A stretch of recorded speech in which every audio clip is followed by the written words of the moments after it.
I will throw butters into a wood chipper if you give James Gunn's gay woke super flop movie 5 stars. So, how was Rebel Moon? What's Rebel Moon? So, you didn't see Rebel Moon? It turns out I'm more of a Zack Snyder fan than you are. Thought so.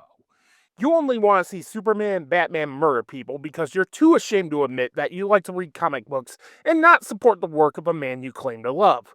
Rebel Moon is just edgelord Star Wars made for people who send death threats to Kathleen Kennedy on a daily basis. Pick up a comic book and enjoy life. Real DC fan Disney shill? Okay, so I'm gonna make this quick because Snyder Stan wasted precious time for this review. I went into this cautiously optimistic. Since my birth in 1984, there hasn't been that one Superman movie that has topped Superman the movie for me. That being said, James Gunn's Superman is pretty good. When this film works, it is an absolute celebration of all things Superman. Yes, even Man of Steel and Batman v Superman. There's a scene involving Russian roulette that feels like it would be a scene in Batman v Superman. It also does a great job at being this Silver Age comic book of a movie where metahumans are fighting monsters in the background and you have Lois Lane speaking in a transatlantic accent. Where this film succeeds is in the quiet moments, like Superman lying on his childhood bed. I also love that Superman will get his ass kicked constantly in the film, but keeps getting back up. I also love that this film is very pro-immigrant.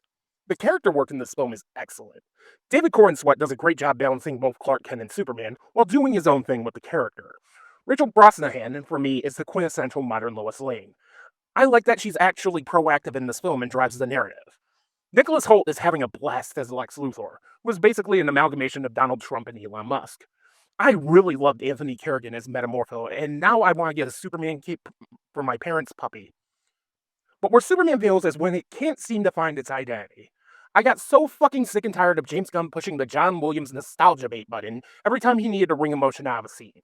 I also felt that Gunn needed a co-writer on this. It just becomes a little too much of a James Gunn film, with sitcom humor and recurring jokes that don't quite land.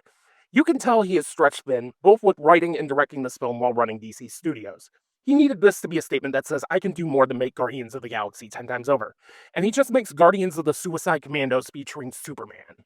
It also feels very overstuffed with the Justice Gang and the numerous villains. Lest we forget, the same people who are giving this movie 5 stars are the same people who complained when Batman v Superman did exactly this. But I had a good time with this. I think this is on par with Man of Steel. James Gunn's Superman is actually a film you should go see in a movie theater and on the biggest screen possible. Does it top Superman the movie? No, but it's a step in the right direction. I'm gonna go ahead and give Superman a very high 3.5 out of 5.